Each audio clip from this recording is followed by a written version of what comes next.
Bueno, el presente video hace referencia a la forma en la que realizamos el trabajo práctico de informática jurídica.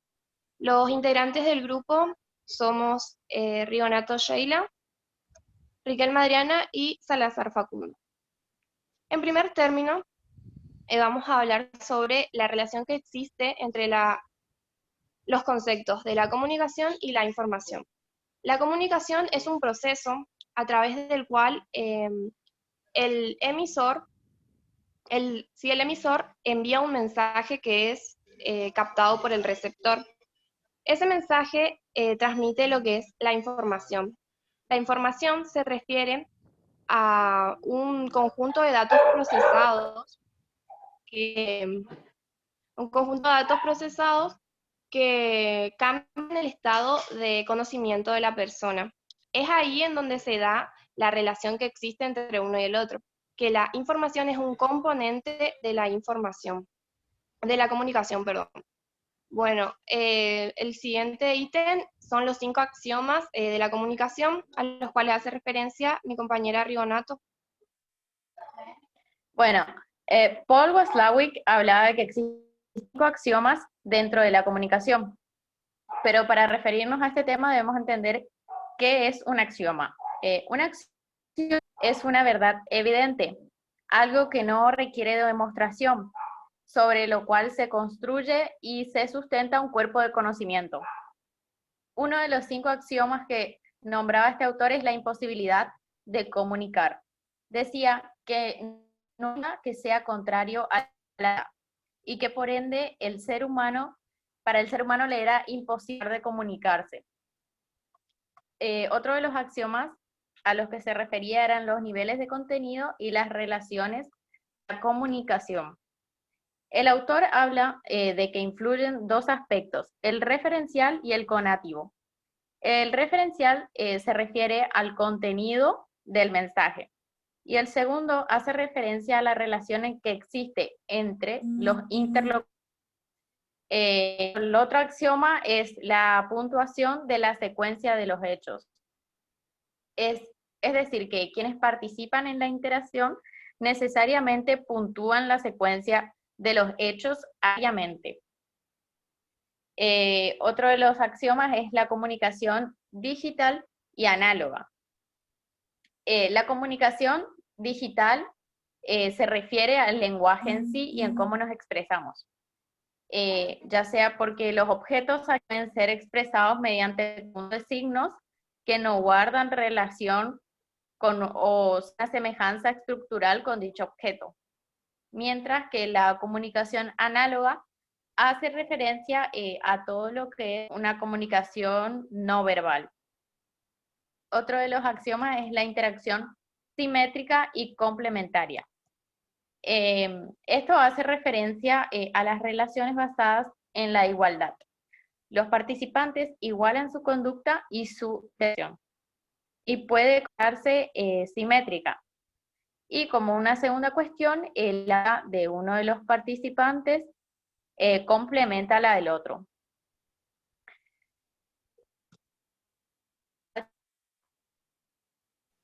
Bueno, yo voy a hablar de lo que son los sistemas expertos, que Em, es un sistema de información. Perdón, no sé si interrumpí a una de mis compañeras. ¿Iba a seguir Adri otra sí, vez?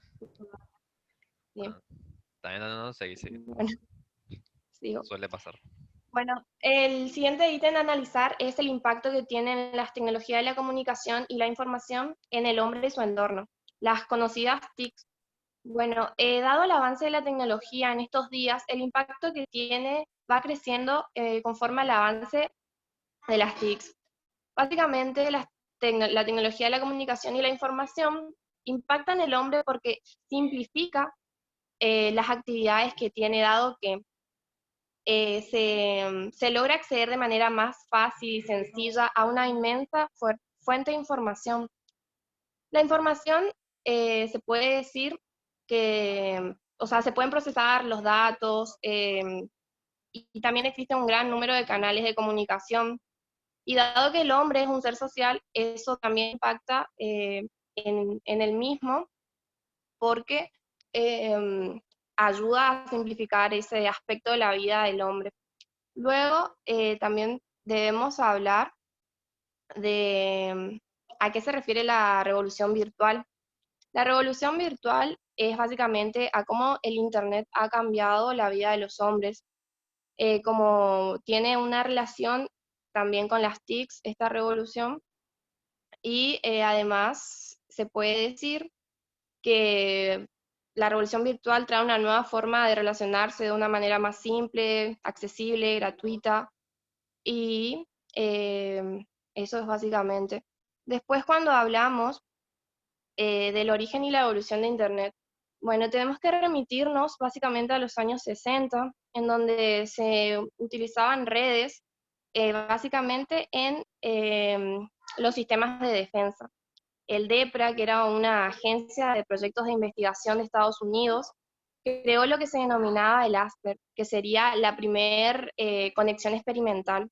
Esto fue evolucionando y hasta llegar a lo que hoy en día se conoce como el Internet, con todos los aspectos característicos del mismo que tiene en la actualidad.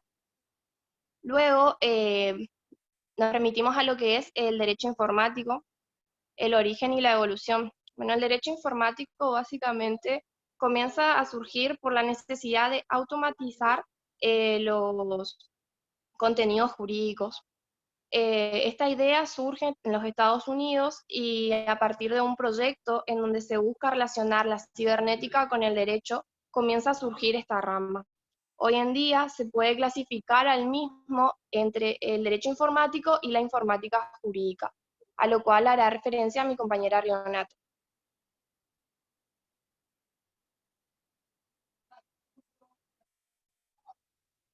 Tu audio, Sheila.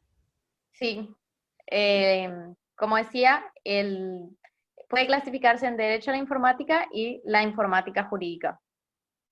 Pablo Emílez Zuñelina decía que el derecho a la informática es el conjunto de normas reguladoras de toda la informática o de problemas directamente relacionados con. En cambio, la informática jurídica es descrita como un conjunto de estudios, documentos derivados de la aplicación de la informática al derecho, o más precisamente de los procesos de creación y aplicación de conocimiento del derecho. A su vez, la informática jurídica puede clasificarse en, primeramente, la informática documental, que trata de fundamentar la aplicación de técnicas informáticas a la documentación jurídica en los aspectos referidos al análisis, archivo y recuperación de información. También está la informática jurídica de gestión, que es aquella que se ocupa de organizar y controlar la información jurídica de documentos, expedientes y libros, etcétera, mediante la aplicación de programas de administración que permite crear identificadores. También está la informática jurídica registral, que se ocupa del tratamiento de la información, todo tipo de registros jurídicos, sean públicos o privados, con el objeto de facilitar a los usuarios los datos fehacientes con rapidez y facilidad de acceso. También está la informática jurídica notarial. Esta hace algo a que se encarga de conservar tipos de documentos digitales, como así también de estos documentos. También tenemos, por último, a la informática jurídica decisoria o decisional, que se ocupa, mediante la utilización de modelos predefinidos, de facilitar la adecuada solución de casos específicos y concretos. Es como un tercer escalón en el desarrollo de la informática jurídica, o un nuevo umbral de desarrollo. Paco. Bueno, ahora sí, yo voy a hablar de los sistemas expertos. Los sistemas expertos es un sistema de información basado en el conocimiento que usa su conocimiento de un área de aplicación compleja y específica a fin de actuar como un consultor experto para los usuarios finales. Estos sistemas proporcionan respuestas sobre un área problemática muy específica. Al hacer inferencias, perdón, semejantes a las humanas sobre los conocimientos obtenidos en una base de conocimientos especializados. Eh, bueno, en cuanto a las características que poseen los sistemas expertos, para que un sistema actúe como un verdadero experto, es deseable que reúna en lo más posible ciertas características, como por ejemplo la habilidad de adquirir conocimiento, la fiabilidad para poder confiar en sus resultados y también que haya una solidez en el dominio de su conocimiento y la capacidad de poder resolver problemas. Dada la complejidad de los problemas que usualmente tienen en resolver un sistema experto, pueden existir cierta duda en el usuario sobre la validez de respuesta. Eh, o sea, estas características le permiten almacenar datos y conocimientos en los sistemas expertos y poder así sacar conclusiones lógicas o tomar decisiones y aprender de la experiencia de los datos que existen. En cuanto al tema referido a la tecnología, en cuanto a las TICs y su relación con el derecho societario o el derecho tributario, eh, teniendo en cuenta esto, eh, ah, me perdí un poco. Nada. Bueno, teniendo en cuenta el derecho societario, eh, en la legislación actual admite la utilización de las TICs en forma amplia en materia de contabilidad o ya sea documentación y en forma parcial para ciertos tipos de actos sociales, siempre que en la sociedad permitan el cierto uso de las tecnologías. Eh, Básicamente, cuando se hace la constitución del órgano societario, se suele establecer en su contrato si se van a utilizar cierto tipo de tecnologías. Las nuevas normativas y prácticas en materia de aplicación de las TICs utilizan ciertos tipos de software para, para las determinadas sociedades que la requieren. Esto se establece que es un nuevo desafío profesional e interdisciplinario, ya que consiste en vencer barreras culturales y capacitarse y comenzar la elaboración de ciertos instrumentos que permitan poner en marcha el funcionamiento digital de cada sociedad, como son eh, los siguientes, por ejemplo, las cláusulas estatuarias autorizando el uso de las TICs o los reglamentos societarios sobre procedimientos para aplicar convenios individuales o tener en cuenta a la hora de llevar la contabilidad de de una, de una sociedad. En cuanto al derecho tributario, el uso de las TICs sirve mucho para tener en cuenta la administración tributaria, que hace trascendencia en lo que sería la formación y existencia de los obligados tributarios. En este contexto, se está utilizando mucho las TIC para modernizarse y prestar un mejor servicio de información y de asistencia a los obligados tributarios en el cumplimiento ya sea de su deber. También, en cuanto a la administración y los obligados tributarios en las últimas décadas, tanto la información y la asistencia facilitadas por los obligados tributarios se ha utilizado mucho el uso de las TICs para lo que serían las declaraciones tributarias o algún tipo de reclamación y sugerencia a cualquier tipo de órgano correspondiente a- a este tipo de tributo. Entonces, como síntesis, las TICs suelen servir como herramienta eh, inestimable en la gestión de la administración tributaria. Ya así la Ley General de Tributos lo señala, que en su exposición de motivos, que además de reforzar la garantía de contribuyentes y también refuerza lo que sería la seguridad jurídica. Cambiando de tema, también voy a hablar de lo que serían la ley STOP o ley SOPA, ley ACTA y ley PIPA. En cuanto a estas tres leyes cumplen una misma, tienen una misma relación, que es la de proteger el derecho de autor a aquellas propiedades intelectuales que se vean en riesgo de poder ser utilizadas por otras personas. hace mucho referencia a lo que es la piratería. Eh, la ley, la ley SOPA tiene como objetivo terminar con la piratería y el robo de material protegido por el derecho de autor. Tienen la finalidad de expandir lo que serían las capacidades de la ley para combatir el tráfico de contexto con el derecho de autor y bienes falsificados a través de lo que sería la Internet. Y también incluyen solicitud de una orden judicial para publicar lo que sería la publicidad y las redes de pagos que proveen ganancias del sitio infractor y el bloqueo de los resultados que conducen al sitio a través de motores de búsquedas.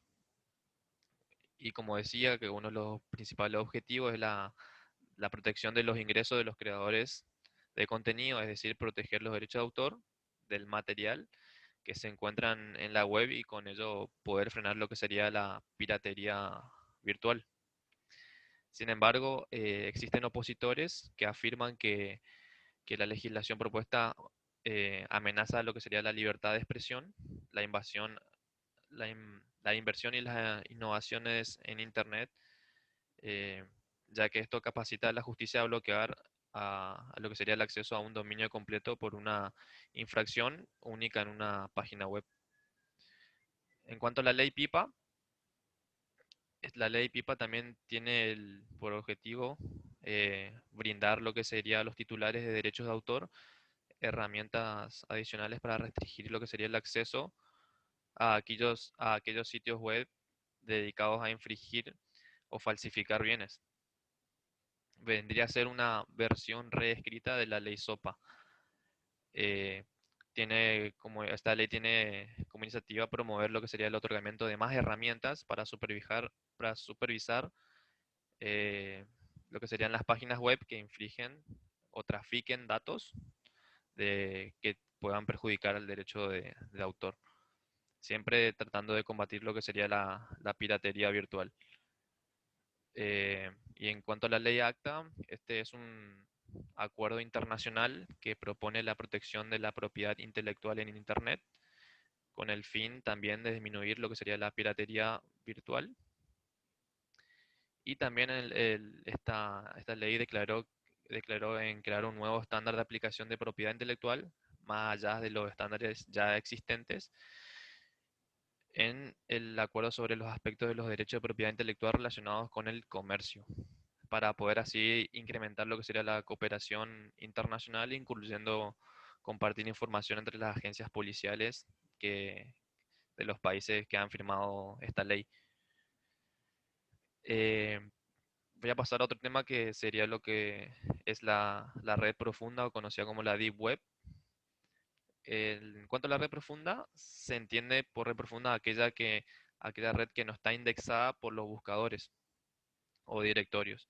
Esto quiere decir que no adoptan los diversos métodos que más usuales son los métodos que más conocemos como Google, Internet Explorer, eh, Mozilla, sino que utilizan otros buscadores, métodos de búsqueda, para acceder a la Deep Web, como hay uno que se llama Tor, que a través de él podemos ingresar a la Deep Web instalando el software en la computadora o en el celular. Y bueno, como decía, la información en este sitio, en la Deep Web está indexada. Esto quiere decir que se le asignan palabras claves o frases a las páginas web dentro de un campo de metaetiquetas, por lo que los sitios web pueden ser recuperados con un motor de búsqueda que se personaliza para buscar el campo de palabras claves.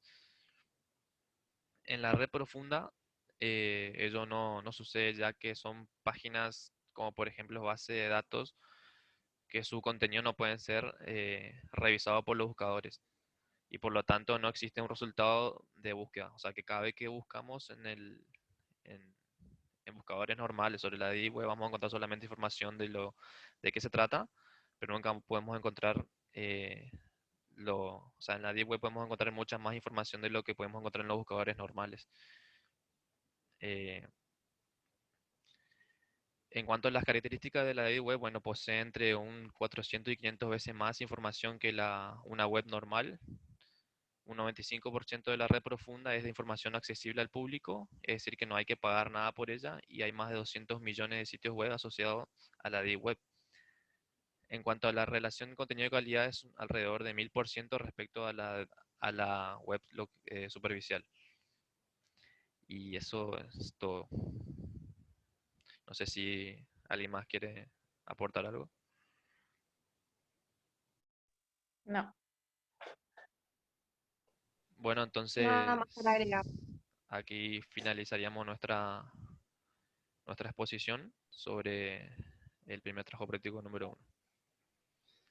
Hasta luego. hasta luego.